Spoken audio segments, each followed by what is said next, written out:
मालती ने गुस्से में कावेरी के मुंह पर थूक कर अपना मुंह दूसरी तरफ घुमा लिया। अपना मुंह दूसरी तरफ करते हुए मालती ने कहा, चली जाओ कावेरी, मैं तुम्हारी शक्ल भी नहीं देखना चाहती। गुस्सा सिर्फ मालती का ही नहीं, कावेरी के अंदर के काले साए का भी बढ़ रहा था। कावेरी ने अपने हाथ से अपना मुंह पोंछा और मालती को गुस्से में घूरने लगी। मालती को गुस्से में घूरते हुए कावेरी की आंखें बड़ी होने लगी थी। उसके हाथों के नाखून भी धीरे धीरे बाहर निकलने लगे थे। लेकिन अभी तक इन सब पर सिर्फ यामिनी की ही नजर पड़ी थी। यामिनी ये सब देखकर बहुत ज्यादा डर गई थी। यामिनी जानती थी कि अगर अभी कावेरी के अंदर के काले साए को शांत नहीं किया गया तो वो काला साया कभी भी विकराल रूप ले लेगा। इसीलिए यामिनी जोखिम उठाते हुए माधव और मालती की नजरों से बचाकर पास खड़ी कावेरी का हाथ पकड़ लिया और मन ही मन बुदबुदाने लगी, शांत हो जाओ कावेरी, शांत हो जाओ। यामिनी कुछ देर तक मन ही मन यही बात दोहराती रही। यामिनी ने देखा कि उसकी बात का असर हो रहा था। वो काला साया शांत हो रहा था। दरअसल पत्थरभुज बाबा जब उस काले साए को आजाद कर थे तब उन्होंने उस काले साए को ये भी कहा था कि यामिनी को भी अपना मालिक समझना, वो जो भी कहे उनकी आज्ञा का पालन करना। ये बात उस काले साए के जहन में घर कर गई। इसीलिए जैसे ही यामिनी उसे शांत होने को कहने लगी, वो काला साया धीरे धीरे शांत होने लगा। कावेरी जब शांत हुई तो यामिनी ने उसे धीरे से दिवाकर के घर जाने का आदेश दिया। यामिनी का आदेश मानकर कावेरी दिवाकर के घर जाने को हुई ही थी कि तभी वहां पर खुद दिवाकर ही पहुंच गया। सबको इस तरह बाहर देखकर दिवाकर थोड़ा हैरान रह गया। उसने चकित होते हुए मालती से पूछा, अरे मालती, सब लोग बाहर क्यों खड़े हैं? दिवाकर ने ये पूछा ही था कि तभी दिवाकर ने ध्यान दिया कि वहां मौजूद सभी के चेहरों के हाव भाव बदले हुए थे। वहीं कावेरी तो रो रही थी। ये देखकर दिवाकर ने फिर पूछा, क्या हुआ मालती, तुम सब इतना गंभीर क्यों हो? कुछ हुआ है क्या? और कावेरी तुम रो क्यों रही हो? दिवाकर की बात का जवाब देने के लिए मालती दिवाकर की तरफ घूमी तो दिवाकर ने देखा कि मालती गुस्से में उबल रही थी। उसने दिवाकर से कहा, दिवाकर, ले जाओ अपनी कावेरी को यहाँ से, और आज के बाद ये लड़की कभी दिखाई नहीं देनी चाहिए हवेली के आसपास भी। ये सुनकर दिवाकर चौंक गया। दिवाकर ने चकित होते ही मालती से पूछा, ये तुम क्या कह रही हो मालती? मुझे साफ साफ पूरी बात बताओ, आखिर हुआ क्या है? इसके बाद माधव और मालती ने मिलकर दिवाकर को कावेरी के बारे में सब कुछ बताया। पूरी बात सुनने के बाद मालती ने अपनी बात को खत्म करते हुए कहा, मेरी राय तो यही है दिवाकर कि तुम भी इस बदचलन लड़की से दूर ही रहो तो अच्छा है। ये सुनते ही दिवाकर ने गुस्से में चिल्लाते हुए कहा, मालती, जबान संभाल कर, ये मत भूलो कि कावेरी मेरी होने वाली पत्नी है। चाहे माधव कहे या राघव, मैं अपनी कावेरी के चरित्र को लेकर एक गलत शब्द भी नहीं सुन सकता। ये कहकर दिवाकर कावेरी का हाथ पकड़कर अपने साथ ले गया। जाते जाते कावेरी के अंदर का काला साया अभी भी मालती को घूरते हुए जा रहा था। यामिनी ये देख रही थी, लेकिन अब उसे कोई चिंता नहीं थी क्योंकि अब वो यहाँ से जा चुकी थी। अब दिवाकर के यहाँ जाकर वो कुछ भी तांडव मचाए, इससे यामिनी को कोई फर्क नहीं पड़ रहा था। लेकिन कटीली ये सब देखकर पूरी तरह चकरा गई थी। उसके दिमाग में हजारों सवाल चलने लगे थे कि ये काला साया दिवाकर के साथ क्यों चला गया। यामिनी ने खुद उस काले साए को दिवाकर के साथ जाने को क्यों कहा और उस काले साए ने यामिनी की बात क्यों मान ली? क्या यामिनी ने ही इस काले साए को वश में किया हुआ है? अगर ऐसा है तो यामिनी ने फिर कावेरी को कहीं और क्यों भेजा? क्या यामिनी के साथ कोई और भी मिला हुआ है? इन सब सवालों के जवाब कटीली को कावेरी का पीछा करके ही मिल सकते थे। इसीलिए कटीली भी दिवाकर के पीछे पीछे उसके घर की तरफ बढ़ने लगी। वहीं मालती ने भले ही कावेरी को गुस्से में भला बुरा सुना दिया था, लेकिन अपनी सबसे अच्छी सहेली के बारे में ऐसी बातें सुनकर दिल तो मालती का भी बहुत दुखा था। उसे एक चिंता ये भी सता रही थी कि सरपंच जी को इस बारे में पता चलेगा तो उन्हें कितना ज्यादा दुख पहुंचेगा। यही सोचकर मालती ने माधव और यामिनी से कहा, भैया, भाभी, एक विनती है आप दोनों से। आप भैया को इस बारे में कुछ भी मत बताना होगा। जब सही समय आएगा तो मैं खुद उन्हें बता दूंगी। मालती की बात सुनकर यामिनी और ज्यादा खुश हो गई, क्योंकि वो तो चाहती ही नहीं थी कि रामनाथ जी को इस बारे में पता चले। यामिनी ने मालती को निश्चिंत रहने के लिए कहा और उसे अंदर ले गई। दूसरी तरफ दिवाकर कावेरी को लेकर अपने घर आया। दिवाकर के माँ और पिताजी कावेरी से मिलकर काफी खुश हुए, लेकिन कावेरी के अंदर का काला साया अभी तक पूरी तरह शांत नहीं हुआ था, जिसकी वजह से कावेरी को अजीब सी बेचैनी हो रही थी। जब दिवाकर ने ये देखा तो दिवाकर को लगा कि शायद मालती की कही हुई बातों की वजह से कावेरी परेशान है, इसीलिए दिवाकर ने कावेरी को अंदर आराम करने के लिए भेज दिया। दिवाकर अब अपने माँ और पिताजी के पास बैठा हुआ था। दिवाकर भी कहीं न कहीं मालती की कही हुई बातों से अभी तक प्रभावित हो चुका था। दिवाकर के पिताजी ने ये बात भांप ली थी। दिवाकर के पिताजी ने जब दिवाकर से सब कुछ सच सच बताने को कहा तो दिवाकर ने पूरी बात बता दी। चूंकि दिवाकर के माँ पिताजी कावेरी से पहली बार मिल रहे थे, तो वो कावेरी के चरित्र के बारे में कुछ नहीं जानते थे, इसीलिए उन्हें भी कावेरी पर शक होने लगा था। दिवाकर के पिताजी दिवाकर को समझाते हुए कहने लगे कि शहर की लड़कियों का कोई भरोसा नहीं होता बेटा। माधव की कावेरी के साथ कोई दुश्मनी थोड़ी है जो वो झूठ बोलेगा। मुझे लगता है तुम्हें कावेरी से शादी करने को लेकर एक बार फिर सोच लेना चाहिए। दिवाकर के माँ पिताजी लगातार ये सब बातें कहे जा रहे थे। दिवाकर पर भी अब इन सब बातों का असर होने लगा था। असर सिर्फ दिवाकर पर ही नहीं हो रहा था, अंदर कमरे में सो रही कावेरी भी ये सब बातें सुन रही थी।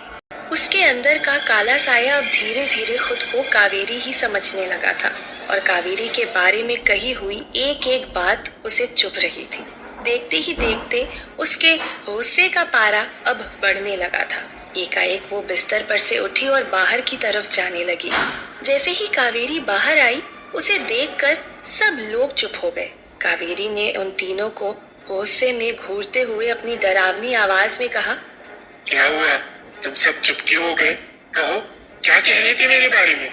जैसे ही कावेरी के मुंह से इस तरह की आवाज सुनी, सब लोग चौंक गए। दिवाकर ने झट से खड़े होते हुए पूछा, कावेरी, ये क्या हुआ तुम्हें? तुम ऐसे क्यों बात कर रही हो?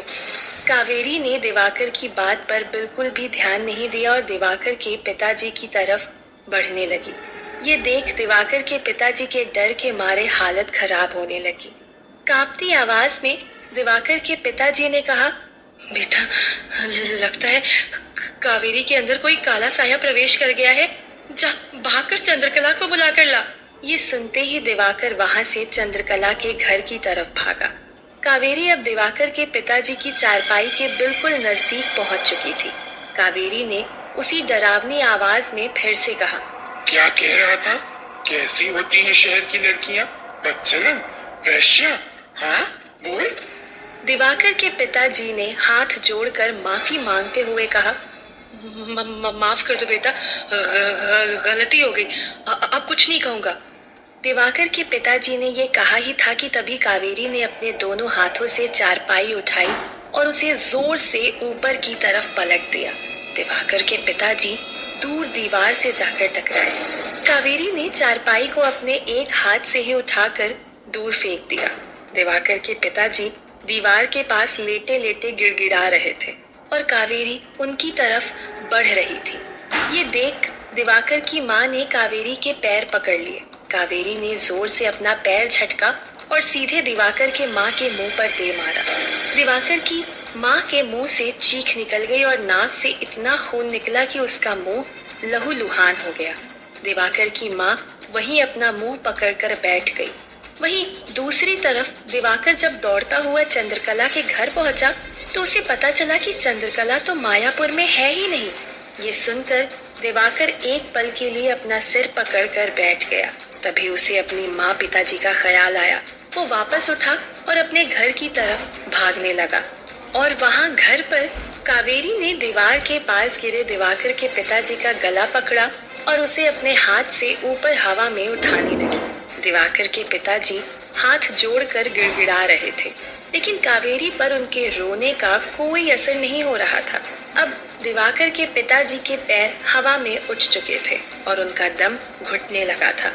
कावेरी के बढ़ते नाखून भी अब दिवाकर के पिताजी के गले में प्रवेश करने लगे थे और उनके गले से खून बहने लगा था। ये देख दिवाकर की माँ बहुत ज्यादा डर गई। वो मदद के लिए आसपास के लोगों को आवाज लगाने लगी। तभी एक झटके के साथ घर के मुख्य दरवाजे के खुलने की आवाज आई। जब सबकी नजर उस तरफ गई तो सबने देखा कि मुख्य दरवाजे पर कोई और नहीं बल्कि पत्थरभुज बाबा ही मौजूद थे। पत्थरभुज बाबा को देखते ही दिवाकर की माँ दौड़कर उनके पास गई और उनके पैर छूते हुए कहने लगी, बाबा कुछ करो बाबा, इनको बचा लो बाबा। बाबा उस काले साए की तरफ एकटक देखने लगे और आंखों ही आंखों में उस काले साए को शांत होने के लिए कहने लगे। अपने मालिक का आदेश मानकर उस काले साए ने दिवाकर के पिताजी को उसी जगह छोड़ दिया। दिवाकर के पिताजी धड़ाम से जमीन पर आकर गिरे।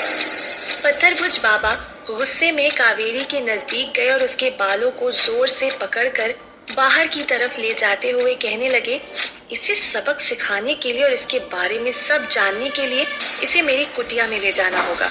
कहते हुए पत्थरभुज बाबा कावेरी को घसीटते हुए अपनी कुटिया की तरफ ले गए।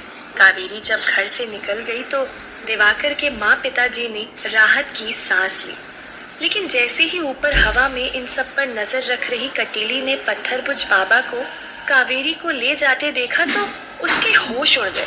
उसने मन ही मन कहा, पत्थरभुज बाबा कावेरी को अपने साथ ले जा रहे, कहीं ऐसा तो नहीं कि इन सब के पीछे पत्थरभुज बाबा ही हैं? इन्होंने ही इन काले सायों को वश में कर रखा है, लेकिन पत्थरभुज बाबा कावेरी के साथ क्या करेंगे? कटीली ये सोच ही रही थी कि एकाएक उसकी आंखें बड़ी हो गई। उसने फिर से खुद से कहा, नाभि समावेश विद्या, कहीं पत्थरभुज बाबा कावेरी के साथ नाभि समावेश विद्या का प्रयोग तो नहीं करने वाले हैं? नहीं, अगर ऐसा हुआ तो अनर्थ हो जाएगा।